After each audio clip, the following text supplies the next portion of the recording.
Hello students of 8th class. Today 29 July I'm starting your SST class. As you know, we are studying about our constitution. On page number 6 we are studying ahead about the constitution. Let us try, आओ कोशिश करें and understand और जानें what we mean by this through to contrasting situation in the recent history of Nepal. अभी जो recent history जो है अपनी, उसके अंदर नेपाल के साथ जो कॉन्ट्रास्टिंग सिचुएशन हो गई थी, यानी कि जो मतभेद हो गए थे. A country that borders India's on the north, Nepal Bharat के नॉर्थ बॉर्डर को टच करता है. Until recently Nepal was monarchy. Nepal के अंदर मोनार्की यानी कि राजतंत्र है, राजाओं का शासन है. The previous constitution of Nepal, Nepal का जो ये नेपाल वो मोनार्की था, वहाँ पे मोनार्की सिस्टम था. The previous constitution of Nepal, Nepal का जो पहला जो कॉन्स्टिट्यूशन था जब वहाँ पे मोनार्की सिस्टम था, राजतंत्र था, which had been adopted in 1990. 1990 में वो कॉन्स्टिट्यूशन अडॉप्ट किया गया था. Reflected the fact that the final authority rested with the king. और कॉन्स्टिट्यूशन के अकॉर्डिंग जो अंतिम शक्ति थी वो किसको दी गई? राजा को, यानी कि राजा जो कहेगा वही अंतिम फैसला होगा. The people's movement in Nepal fought for several decades to establish democracy. लेकिन लोगों को राजा का वो शासन पसंद नहीं आया, इसलिए जो नेपाल के लोग हैं वो लड़ पड़े, उन्होंने आंदोलन कर दिया और उन्होंने डेमोक्रेसी की स्थापना की मांग की. And in 2006 they finally succeed in putting an end to the power of king. 2006 में अंतिम रूप से राजा का शासन खत्म करने में वो सफल हो गए. The people had to write a new constitution to establish. अब जब देश में डेमोक्रेसी शासन आया, नेपाल एज डेमोक्रेसी, अब नेपाल डेमोक्रेटिक कंट्री बन गया, तो वहाँ पर एक नए कॉन्स्टिट्यूशन की ज़रूरत थी. The reason that they did not want to continue with the previous constitution, क्योंकि वो लोग नहीं चाहते थे कि उनके देश का संचालन उसी कॉन्स्टिट्यूशन, उन्हीं रूल रेगुलेशंस के आधार पर किया जाए जो पहले था. क्यों?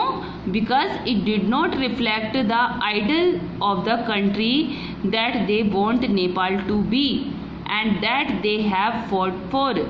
क्योंकि जो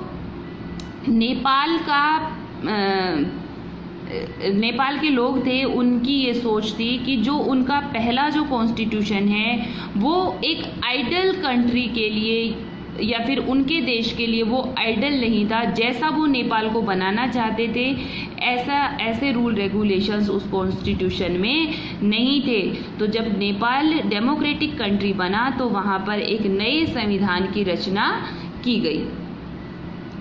as in the game of football, जैसा कि फुटबॉल के गेम में, in which a change of the constitutive rules will change the game all together.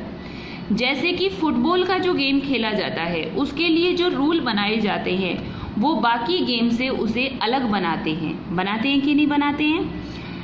Nepal by moving from a monarchy to a democratic government. इसी तरह से अगर football के game में के जो रूल्स हैं उनमें पैरों से खेलने की बजाय उसे हाथों से खेलने का रूल रख दिया जाए तो क्या वो फुटबॉल रहेगा? नहीं रहेगा ना. इसी तरह से नेपाल का जो कॉन्स्टिट्यूशन था मोनार्की सिस्टम में, उसको बदल दिया, उसके रूल बदल दिए. कौन से रूल रख दिए? सारे डेमोक्रेटिक गवर्नमेंट वाले रख दिए. तो कौन सी कंट्री बन गई? वो अब डेमोक्रेटिक कंट्री बन गई. ठीक है ना.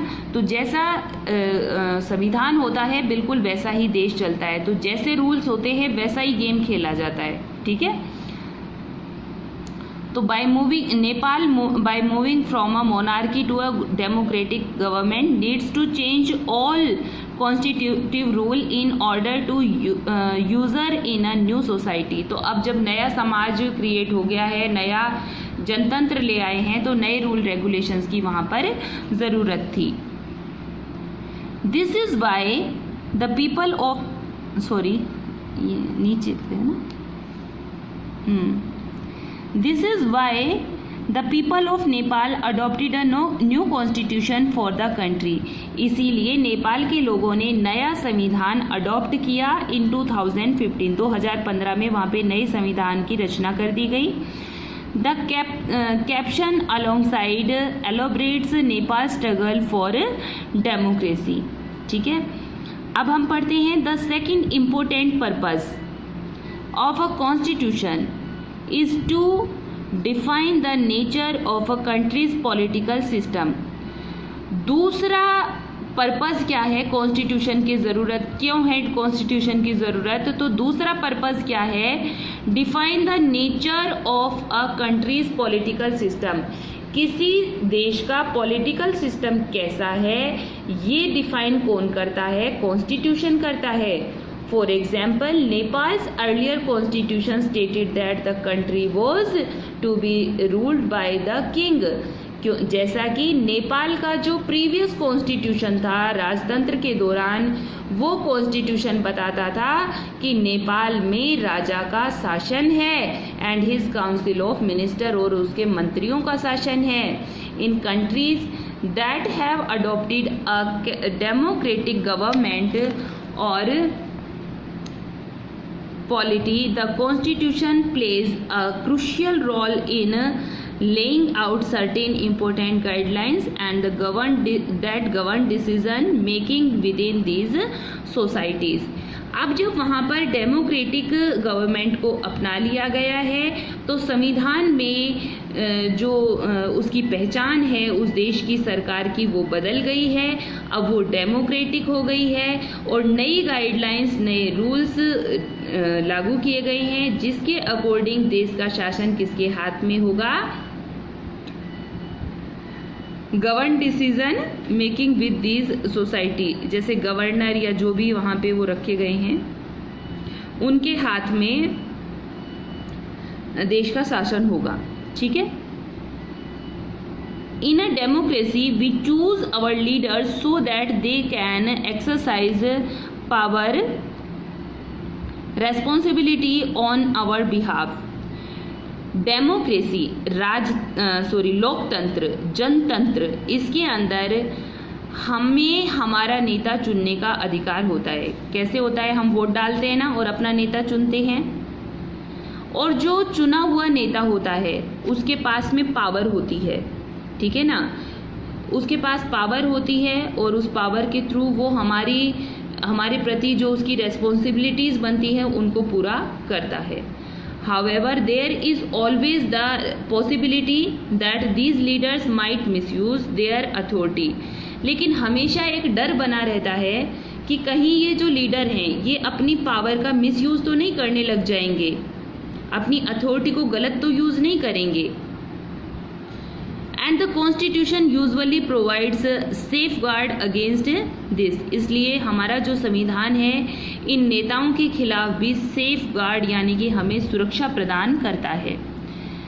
This misuse of authority can result in gross injustice as demonstrated in classroom situation below. नीचे एक स्टोरी दी गई है जिसके अंदर आप देखोगे कि अथॉरिटी का मिसयूज़ कैसे किया जाता है। जैसे यहाँ पे ये कह रहे हैं ना कि जो लीडर है वो कहीं अपनी अथॉरिटी का मिसयूज़ तो नहीं करने लग जाएगा। तो यहाँ पे नीचे भी एक स्टोरी दी गई है जिसके अंदर बताया गया है कि किस तरह से जो लीडर है वो अपनी अथॉरिटीज़ का मिसयूज़ कर सकता है। क्या है स्टोरी, देखिए। अच्छा, ये स्टोरी मैं आपको कल पढ़ाऊँगी, है ना। आज इतना ही। आज आप जितना आपको पढ़ाया गया है बेटा, ये जो आपका कॉन्स्टिट्यूशन के बारे में हम पढ़ रहे हैं, तो अपना ये जो कॉन्स्टिट्यूशन है इसको आप, अब ये स्टार्टिंग है आपका यहाँ पे, तो आप इसको अच्छे से जितना आपको पढ़ाया गया है आप इसको प्रॉपर रीड करिएगा। एक बार 2 बार, हो सकता है वीडियोस देखने पर एक बार में बातें समझ ना आती हों, लेकिन आप 2-3 टाइम जब देखोगे तो आपको ये समझ में आने लगेगा। ठीक है, तो इसको प्रॉपर रीड करिए। कल मैं आपको पढ़ाऊंगी कि जो लीडर होता है वो किस तरह से अपनी अथॉरिटीज़ का मिसयूज़ कर सकता है। Okay students, so thank you, bye, have nice.